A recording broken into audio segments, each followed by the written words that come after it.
নবী তিন দিন পেরে পাথর মেরে কাটিয়েছে। এমনও দিন গেছে আল্লাহ নবী জালিমদের জুলুমে পাহাড়ে পর্যন্ত চলে যেতে হয়েছে। এমনও দিন গেছে আল্লাহ নবীকে নিজের মাতৃভূমি ছেড়ে দিয়ে আসি মদিনায় চলে যেতে হয়েছে। কি জন্য?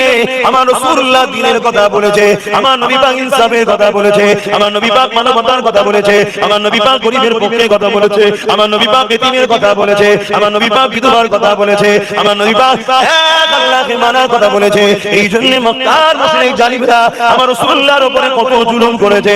এই যুবকেরা এই দিনের জন্য আল্লাহ নবী উহুদের ময়দানেতে কান্দা মোবারক খানা শহীদ হয়ে গেছে। এ উম্মতে মুহাম্মাদি, তোমার মধ্যে যদি রাসূলুল্লাহর প্রেম থাকে তবেই তো তুমি ঈমানদার, তবেই তো তুমি জান্নাতি। তোমার মধ্যে যারা পরিমাণ যদি নবীর প্রেম থাকে একবার বুকে হাত দিয়ে বলো এই দিনের জন্য আল্লাহ নবীর কান্দা মোবারক শহীদ হয়ে রাসূলুল্লাহর চেহারা রক্তাক্ত হয়ে গেছে। একবার বলো তোমার রাসূলুল্লাহ এই দিনের জন্য তাইফের জমিনে মার খিমাত কেন চৈতন্য হয়ে রক্তাক্ত হয়ে পড়েছিল।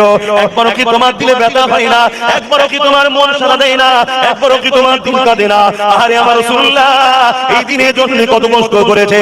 আমি সেই নবীর উম্মত হয়ে দিনে যদি উপকার করতে নাও পারি, দিনে যেন ক্ষতি না হয়ে যায় আমার দ্বারা, এটা একবার ভাবা দরকার। উম্মত হিসাবে তোমার আমার আছে না নাই?